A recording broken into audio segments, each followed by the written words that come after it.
Jess. Happy Tuesday. It's Bex. I'm here with another Tune Up Tuesday, here to support you in tuning your heart to the frequency of love. Yes. Happy Tuesday. I'm super thrilled to be chatting with you today on this topic that has coming up in my community, comes up in my life, comes up in like my friends. I was at a dance class several months ago and the dance teacher was talking about this, and the word is dread. Do you ever dread? Do you ever experience dread? Do you feel like this dragging of the feet type feeling when you gotta do something that you know you gotta do, but you really don't wanna? You just like kind of like revert back into that 5-year-old self of like, yeah.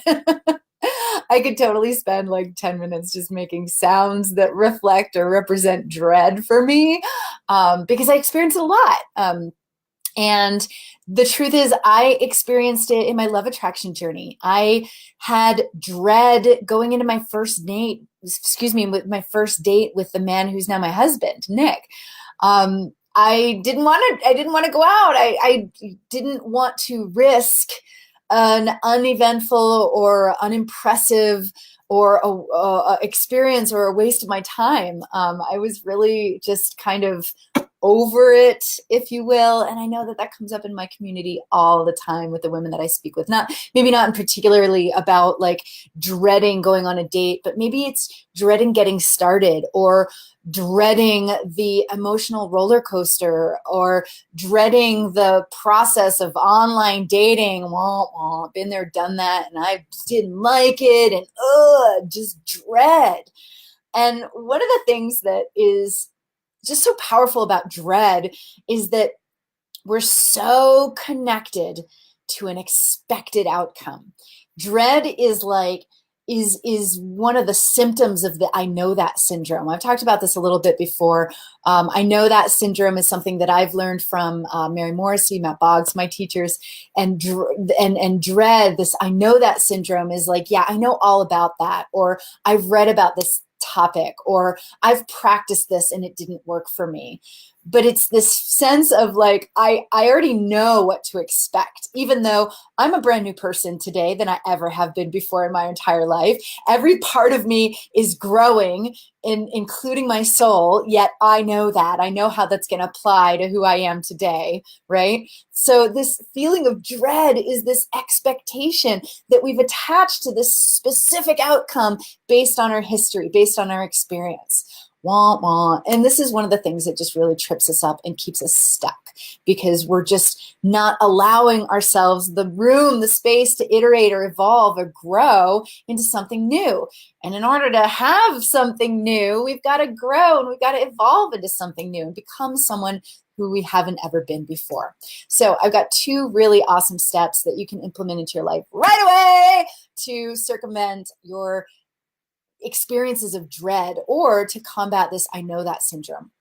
Okay, so one of them is, and at the end, I'll tell you a little story about that first date that I did end up going out on, but I'll tell you right now how I said that I had my head up my ass and I didn't want to go out on this first date with Nick. And so the thing that I did was I had to get out of my head and get into my heart. And the thing is that with I know that syndrome and this feeling of dread, again, we're attached to this really specific outcome. So we think we know what's going to happen. We think we know what's coming next. We've got this like logical thing that's happening based on all of the historical evidence that we've gathered and the fear-based, the primal 200,000-year-old part of our brain that's all just coming together and saying, this is going to be what's going to happen. And so in order to get out of this hamster wheel, we've got to get into our heart space. And for those of you who've been following me for a while, you know that one of the things that I give all of my clients as a very, very primary foundational step is this practice of sacred solo time, loving solitude. Just 10 minutes a day of uninterrupted, non-consuming time of just like you and you yourself alone, turning off the technology, turning off the external voices. You're not consuming content, but you're really just being at one with yourself.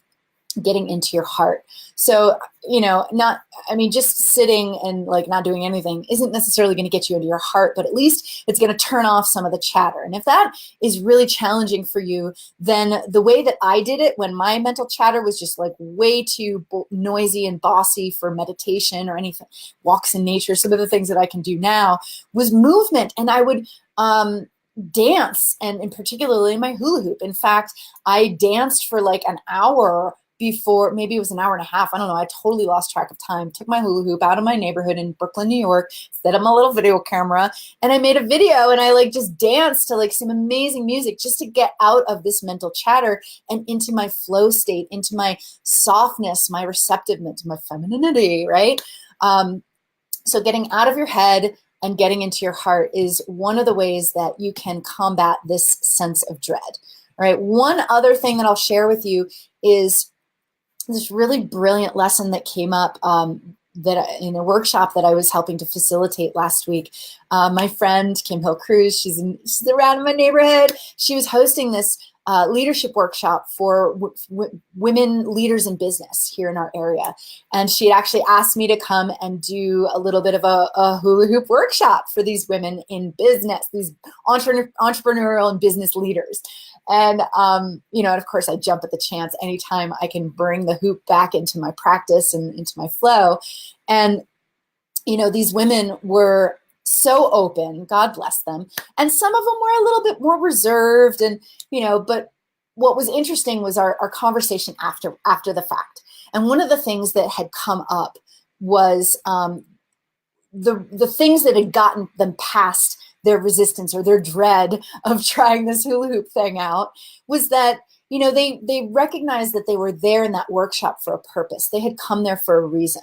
And one of the things that I had invited them to do was just check back in and touch base with their intuition not their intuition, their intention, their why are they there in the first place? And this is really, really important when we talk about experiencing dread on our process of manifestation, great love, outrageous love, or really anything that we want in our life, is recognizing what our intention is. What is our commitment? Why are we doing the thing that we're doing in the first place? Are you committed to attracting outrageous, lasting love?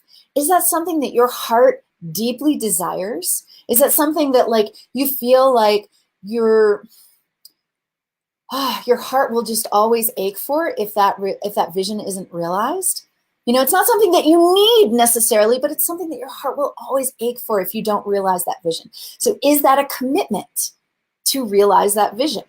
And is that commitment bigger than your fear? Is that commitment bigger than your what if scenarios? The worst case, I'm going to make a fool out of myself. I'm going to waste time on an unremarkable date. I'm going to, whatever that fear is, whatever that dread is. All right. So again, that second point is just coming back to what the F is your commitment? Why are you, what is the vision that you're moving towards? And can you hold that vision in a higher place, in a greater, can you hold that with more weight and gravity than the emotion of fear or the resistance or the dread that's coming up for you? Okay. So if you struggle with any of these things, I would love to hear from you. Shoot me a private message or drop me a comment in the box below. Also, if there's something coming up for you that like this sparks a question, drop me a comment. I would love to address your questions in any of my live streams or videos coming up, my Tune Up Tuesdays, because truly I am here to serve and tune your heart to the frequency of love. Also, one more thing, I've got an all new live training that I'm doing on Tuesday. I just love Tuesday, August 7th. And you can join. I'm shooting the information out in my email tomorrow. So if you're not already on my email and my email community, go over to bexburtoncoaching.com and scroll down and you can shoot me your email in that box. And you will also get a 6 mindful practice video training where you can further tune your heart to the frequency of love. All right, so you get a freebie and you get information to join my training on August 7th. Yeah. I love you so much. I hope you have a great week, and I hope this was super helpful. I would love to hear what you took away from this, and I will see you again next Tuesday for another Tune Up Tuesday. Bye.